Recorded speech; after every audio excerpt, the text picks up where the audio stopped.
everyone, welcome back to another video. I thought that I would do a current shoe rotation / shoe collection video. I think it's just interesting to see what people are running in at the moment. I have, 6 pairs of shoes in front of me here, and I was just thinking that I could just run through what they are, how I use them, what I think about them each as well. I will do a more specific video on one of the pairs, but generally speaking, I'm just going to have a quick run through of them. It shouldn't be a super long video, but yeah, hopefully you enjoy it. Let's get into it. So the first pair is the ASICS Nova Blast 4. These are my easy / daily running trainers.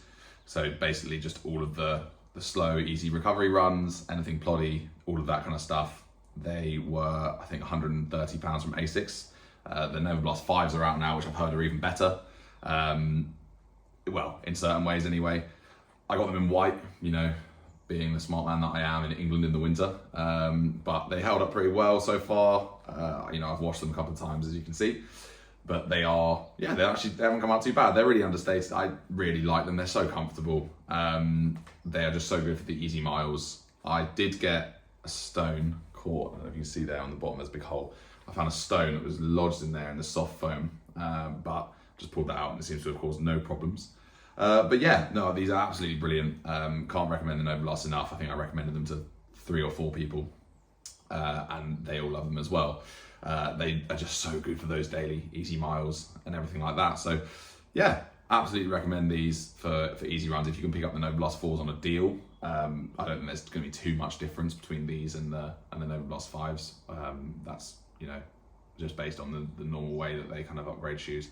But if you can get either ideal, I mean, go for it.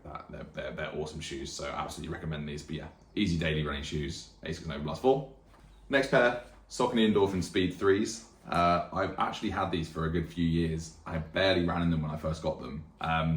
The reason being the laces that came on these, and I think it's a thing that people have seen, it said a lot about Saucony, is they were really stretchy, and I could not get a good lockdown for my foot to save my life, even though they're definitely the right size for me, size 9. They just didn't work for me. And then recently, in the last year or so, I've changed the laces out a couple of times actually, and finally I've got some actual pink ones, some ones that actually match it, because they're off my Saucony Endorphin Pro 3s that I don't use anymore. They're awesome. They are such good tempo speed shoes. So, and even a bit of easy running as well, because it's only got a nylon plate in them. So that means that you're not kind of just running in a carbon plate the whole time. It's a little bit softer, not as much kind of bounce back, but enough that when you need to pick up the speed that you can do it. Yeah, these are awesome shoes. Again, I don't think you're gonna be able to get them much anymore because the Endorphin Speed 4s and Pro 4s are out, which is a bit of a shame because I've heard they're a bit different. They're a bit more squishy, so maybe they probably still work for it, but I think they don't have quite as much punch. These, you can really pick up the pace in. I've done a lot of good speed sessions in these, and they're really robust. I mean, I think I've done 150 to 200 kilometers in these, and the soles have really good outer grip and everything, and I've had absolutely no problems with them at all. They're so comfortable now that I've swapped the laces. That would be my recommendation. Definitely swap out the laces if you get the stretchy ones. But yeah, these are awesome. Speed tempo work, Saucony Endorphin Speed 3s. Now, onto a more exciting pair of shoes, and actually a new pair to me, this pair specifically, the Saucony Endorphin Pro 3s. So this is actually my second pair of these shoes. The first pair I had were in the pink, but they got holes on the instep, which is quite a common thing with these. They've got a really lightweight upper, and so it's not really that surprising. But I managed to get these on eBay for 60 quid in a size 9. They have a slight rub in the toe, but other than that, they are pristine. I think they've done 30 kilometers. They are in great nick. The rubber's all there. It's really, really nice. And I had to get a second pair of these. I use these for my, proper speed sessions, track sessions, all out sessions, anything really, really hard, repeats, that kind of stuff. I also used my old pair for an Ironman. So genuinely, I know they have a carbon plate, and so you shouldn't really be doing easy runs in them, but they are so comfortable. The Piba foam that they have in these is so good. And I've heard a lot of people say that the 3s are in fact better than the 4s for kind of what they are. They're slightly more aggressive, I think. maybe they're less aggressive, I can't remember, but you basically, the bounce back you get from these is unbelievable, and they are awesome shoes. I just had to get another pair before, inevitably, I can't get them anymore because there won't be any left, because they don't make them anymore, which is sad, but hopefully with the 5s, by the time the 5s come out, you know, we'll be back to that level. But they are amazing. Carbon plate, really comfortable, great lockdown, no slippage, just easy. I would do easy runs in these if it wasn't for the carbon plate. Like, they are just the best. They're my favorite shoe of all time, and I absolutely love them. So yeah, cannot recommend enough. If you can get a pair of Saucony Endorphin Pro 3s in your size, they are 10 out of 10. They are the best shoe I've ever owned. So yeah. Then on to the big boys, the race shoes. These are the ASICS Meta Speed Sky Paris in this mint black and kind of white colorway with the red. They are awesome. They are the fastest shoe I've ever worn, faster than the Pro 3s, because they are just so light. I think they're like 186 grams, 190 grams or something per shoe, which is just lunacy. But they are just incredible. They're so comfortable. They just work. I mean, they haven't got the most out grip because they're race shoes.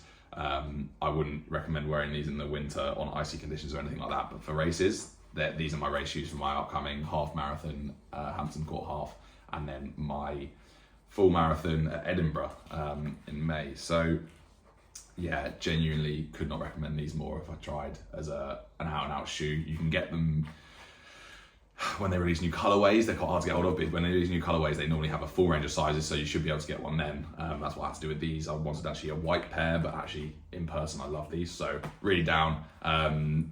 Do take a little bit of getting used to. You're very tip forwards, but obviously being a race shoe, that's the idea.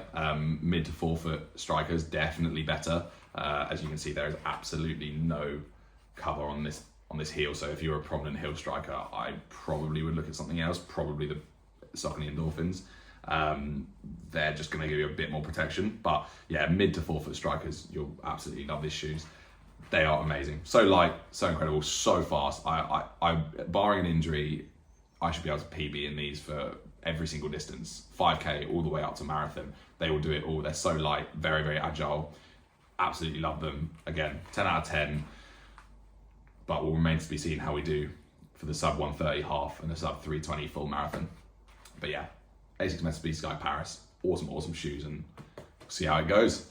Then onto the slightly dirtier shoes. These are actually my trail shoes. I haven't been doing too much trail running in the winter just because the routes around me are absolutely covered in mud, and to the point where I felt like I was going to get injured from falling in holes and, you know, going into massive puddles and things like that. So sparingly in the winter, but I've been using these. I've got 2 pairs of trail running shoes. These are my Ultra Lone Peak 8s. I think the 9s are out and they actually have a Vibram outsole, but these have a Max Track, which is slightly less grippy basically. Vibram outsoles are awesome. But I love these. They're obviously a 0 drop shoe. So that's the thing about Ultras. They have 0 drop, which means that the heel is the same level as the toe. There isn't a drop between them. Whereas traditionally you'll get between a 4 and a 7 millimeter drop on most race shoes and tempo shoes.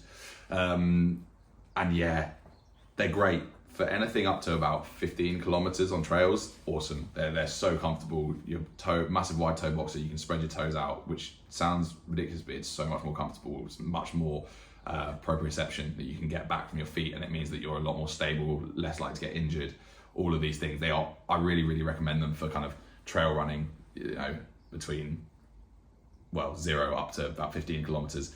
Bear in mind that it takes some getting used to. If you've run a lot in other shoes, you'll have been used to a drop, and so these put a lot more pressure and strain through your Achilles and your calf, so you'll often get pain in between the two. But just bear that in mind, so just ease yourself in, don't go too hell for leather. But they are, yeah, absolutely awesome. If you can get the 9s, probably because they have a better outsole, they'll be grippy, but these are grippy enough. They, you know, they're not fast shoes, do not get me wrong. If you're doing a trail race, you're not doing these if you're trying to win a race on trail, but for all day, kind of like going out, I even use them for walking. They're awesome. Yeah, absolutely recommend these. Highly recommend. I'd say that they're a 9 out of 10, just 1 down because of the soles not being Vibram. But yeah, Ultra Lone Peak 8s. And the final shoe in my current collection / rotation are the Nike Superfly Trails. They were a present to myself after I did my Ironman. because I just wanted them. They're actually a carbon plated trail running shoe. They are absolutely filthy, I know, but they're trail shoes. What is the point of keeping them clean, to be honest with you? I'm not gonna brush all the mud off, but they are. I might put a picture on screen just so you can see what they're meant to look like. But yeah, they're awesome. These are so comfortable. Considering they have a carbon plate, they're so comfortable.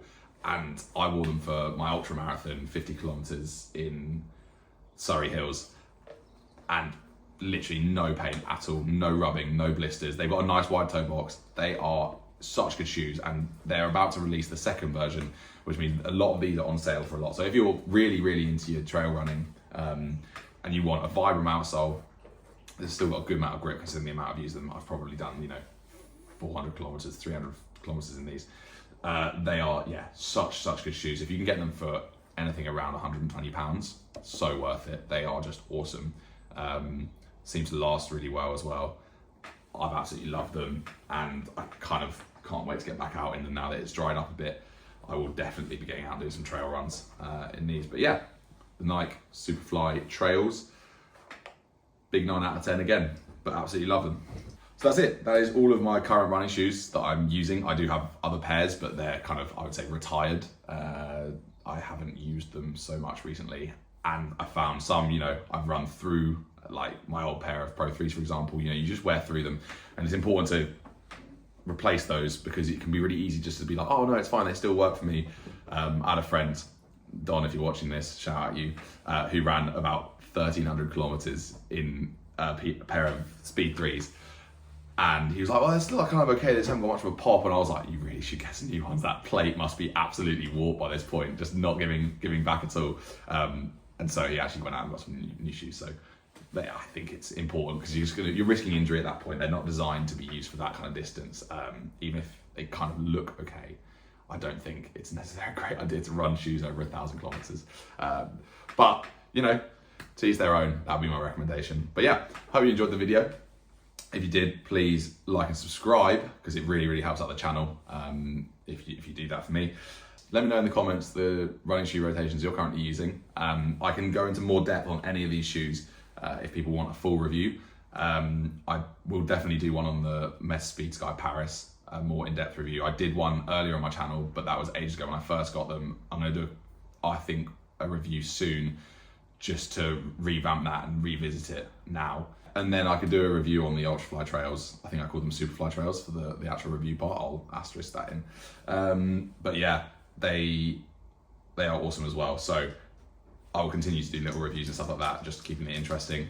Weekly vlog will be up Sunday, sometime mid-afternoon Sunday. I've filmed some clips for that. If you are a die-hard weekly vlog fan of my entire one that I've done so far. But yeah, and in the meantime, just remember to BTND.